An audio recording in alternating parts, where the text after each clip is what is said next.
کہ جب بھی میں کسی یونیورسٹی میں جاتا ہوں, کالج میں جاتا ہوں, اسٹوڈنٹ سے بات کرتا ہوں, تو میری بڑی اوپن پالیسی میں کہتا ہوں جو سوال کریں, مجھے کوئی اس میں ہے نہیں ہے. تو اکثر لوگ سوال کرتے ہیں سیاسی لیول کے اوپر, نا امیدی کی باتیں شروع ہو جاتی ہیں, ہم نے کچھ کیا ہی نہیں ہے, ہم کہیں پہنچے ہی نہیں ہیں, دنیا آگے نکل گئی, ہم پیچھے رہ گئے.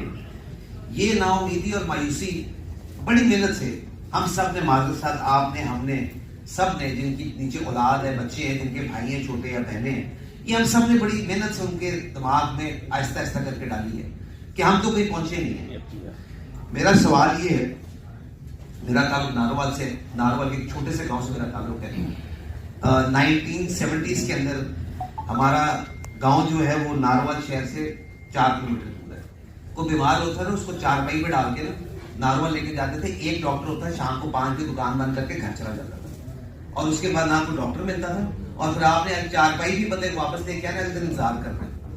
آج ناروال میں دنیا کا بہترین ہسپتال, میڈیکل کالج بننے جا رہے ہیں.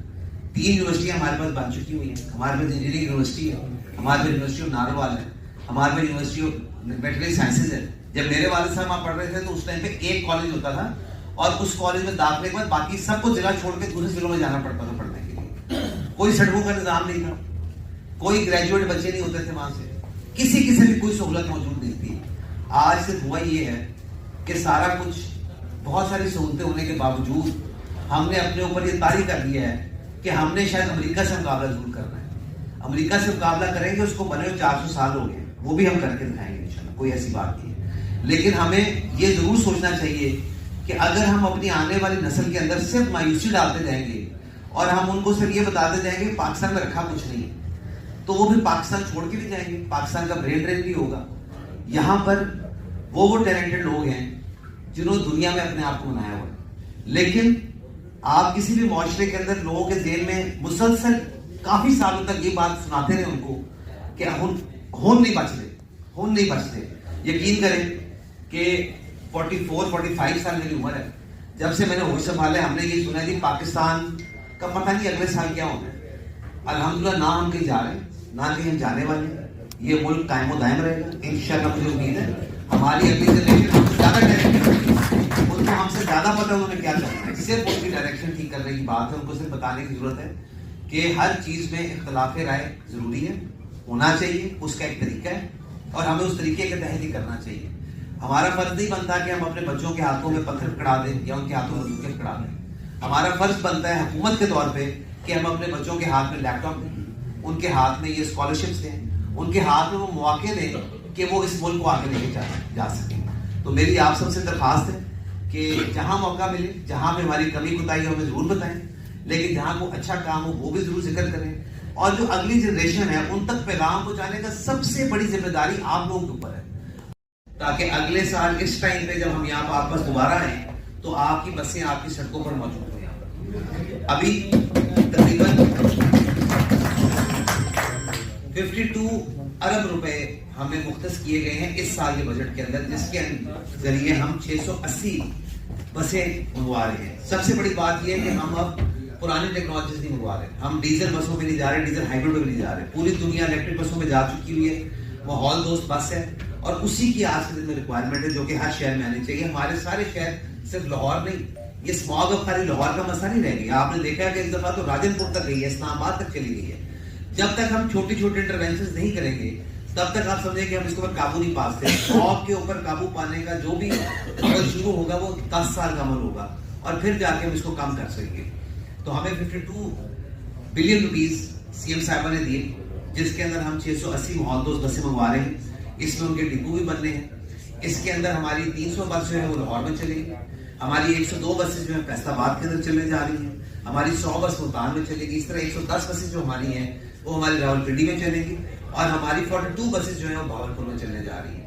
اس کے بعد جب یہ اس سال کے اینڈ ستمبر اگست تک انشاءاللہ وہ بسیں آپ دیکھیں گے کہ ان سارے شہروں میں آ جائیں گی اور چلنی شروع ہو جائیں گی. لاہور کی پہلی 27 بسیں انشاءاللہ 25 تاریخ کو 25 دسمبر کو انشاءاللہ چائنا سے چل پڑیں گی, اور وہ اگلے مہینے جنوری کے اندر آپ دیکھیں گے لاہور کی سڑکوں پہ چلیں گی. وہ ہمارا پائلٹ پروجیکٹ ہے, تاکہ ہم نے چھوٹی تعداد میں کیا, تاکہ جب بسیں آئیں تو ہمیں پتہ چلے. جب لاسٹ ٹائم ہم نے ڈیزل بسیں منگوائی تھی, جب وہ پاکستان کے ہر ملک کے مارکیٹ کا فرق ہوتا ہے, جب وہاں یہاں پر وہ ڈیزل بسیں آئیں چائنا والی, تو ان کے ریڈیٹر کے اندر ڈسٹ کی وجہ سے ایشو شروع ہو گیا. تو چونکہ تعداد کم تھی اس آئیڈینٹیفائی ہو گیا, ہم نے پیچھے مینوفیکچرر اس کو چینج کرا لیا. اسی لیے چھوٹی تعداد پہلے آ رہی ہے اور انشاءاللہ اگست تک ہماری ساری بسیں آ جائیں گی. اس کے علاوہ ہمارے پاس مینڈیٹ ہے, سی ایم صاحبہ کی خواہش ہے اور اس کے اوپر ہم بہت زیادہ کام کر رہے ہیں, اس کے اوپر بہت محنت کر رہے ہیں.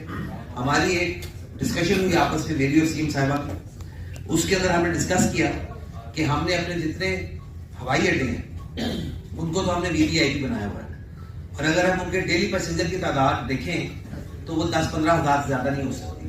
لیکن ان کے لیے جو فیسلٹیز ہم نے دی ہوئی ہیں وہ دیکھیں, اور جو ہمارے ایک ایک اڈے سے 5-10 ہزار لوگ چھوٹے اڈوں سے روز کا جاتے ہیں, آپ ان کے حالات دیکھیں.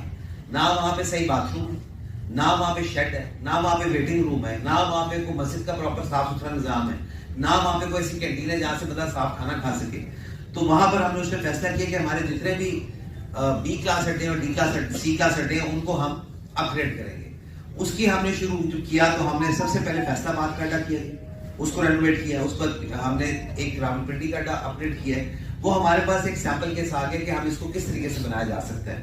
بہت سارے شہروں میں جس طرح سائبر ایک گروئنگ سٹی ہے, بہت سارے شہروں میں یہ بھی مسائل ہیں کہ وہاں پر اڈے شہروں کے بیچ میں آ گئے, اس کی وجہ سے گنجان وادی کی وجہ سے وہاں پر ٹریفک بسیں شروع ہو جاتی ہے.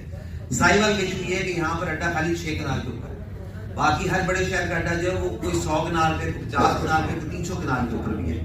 تو آج یہاں پر ہماری جب کمشنر صاحب سے بات ہوئی اور جتنے پارلیمنٹیرینس ان سے بات ہوئی تو وہاں پر ایک تجویز یہ بھی دی گئی کہ کیا ایسا نہیں ہو سکتا کہ ہم اس اڈے پر تھوڑا سا جہاں پہ وہ موجود ہے وہاں سے تھوڑا سا آگے لے جا کے, اور کون سا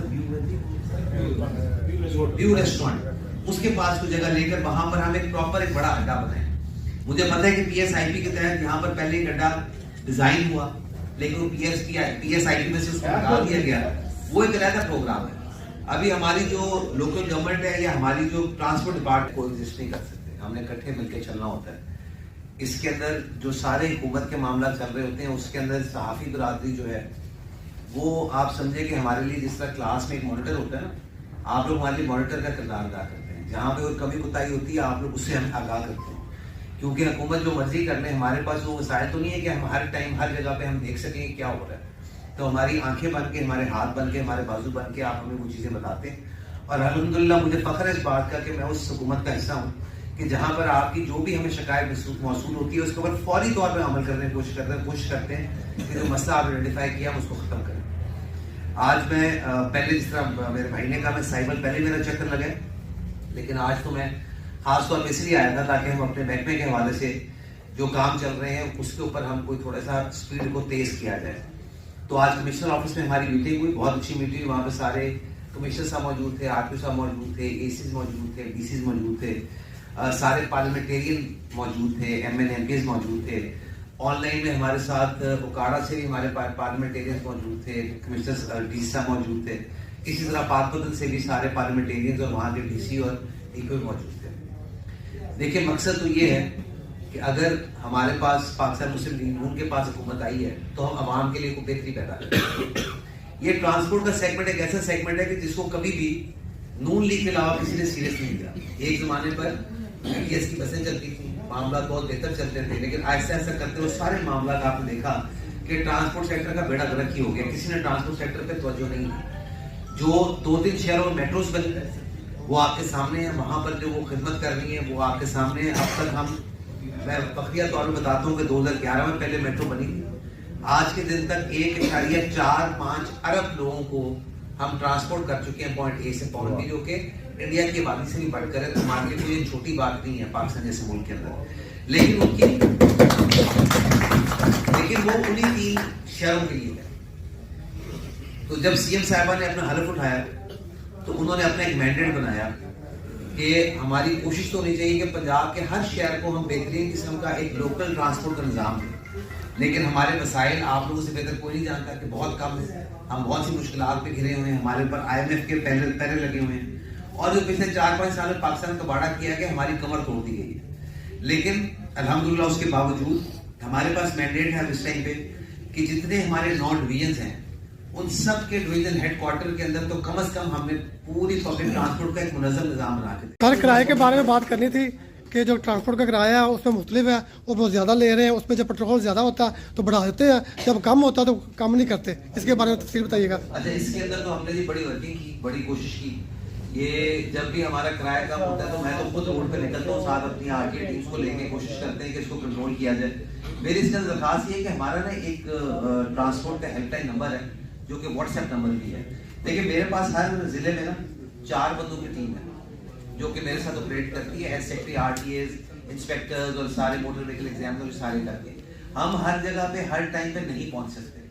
حکومت کی بل کو امپلیمنٹ کرانا, اس کے لیے ساتھ ہمارے ساتھ جو ڈی سیز ہیں ان کی ٹیم شامل ہوتی ہے. ہوتا یہ ہے کہ پہلے 2-4 دن تو لوگوں کو سمجھ آتی ہے کہ جی ابھی چیکنگ چل رہی ہے تو وہ کرائے کام کرتے ہیں, اور اس کے بعد باقی آپ ٹھیک کہہ رہے ہیں کئی جگہ شکایت آتی ہے. ہمارے پاس, میں ہر جگہ جاتا ہوں, میں یہ کہتا ہوں کہ جی میرے پاس وہ ریسورسز نہیں ہیں, وہ آنکھیں نہیں ہیں کہ میں ہر جگہ ہر ٹائم دیکھ سکوں. آپ لوگوں سے ریکویسٹ یہ ہوگی کہ ہمارا ہیلپ لائن نمبر جو کہ واٹس ایپ نمبر ہے, انونیمس نمبر ہے, اس میں کوئی ہم کسی کا ڈسپلے نہیں کرتے کہ جی کس نے شکایت کی کس نے نہیں کی ہے. اگر ہمیں اس کے اندر سمپلی کوئی ایک میسج بھی آتا ہے جس میں کرایہ زیادہ لیا جا رہا ہو تو ہم نہ صرف ہیوی فائننگ کرتے ہیں. میں نے لاہور کے اندر, میرا خیال ہے تقریباً جب لاسٹ ٹائم پیٹرول نیچے ہوا تھا تقریباً ہم نے 27 اڈے بند کیے تھے, اور اس کے علاوہ ہم نے تقریباً ایک دن کے اندر ہم نے 1 کروڑ روپے کی فائننگ کی تھی, کیونکہ یہ الاؤڈ نہیں ہے. کرایہ بڑھانے کا اختیار جب آپ کو پیٹرول بڑھتا ہے تو ہم نہیں روکتے آپ کو, لیکن جب کم ہوتا ہے تو ہم تب بھی کام نہیں کرتے. ہم سارے ٹرانسپورٹرز کو ساتھ بٹھاتے ہیں, بیٹھ کے فارمولا ڈیوائز کرتے ہیں کہ 3% پیٹرول کم ہوا ہے, آپ بھی 3% کر رہے ہیں. جب سب ایگریمنٹ کر کے اٹھیں, اس کے بعد جو فالو نہیں کرے گا اس کو ہیوی فائننگ ہوگی. Thank you sir.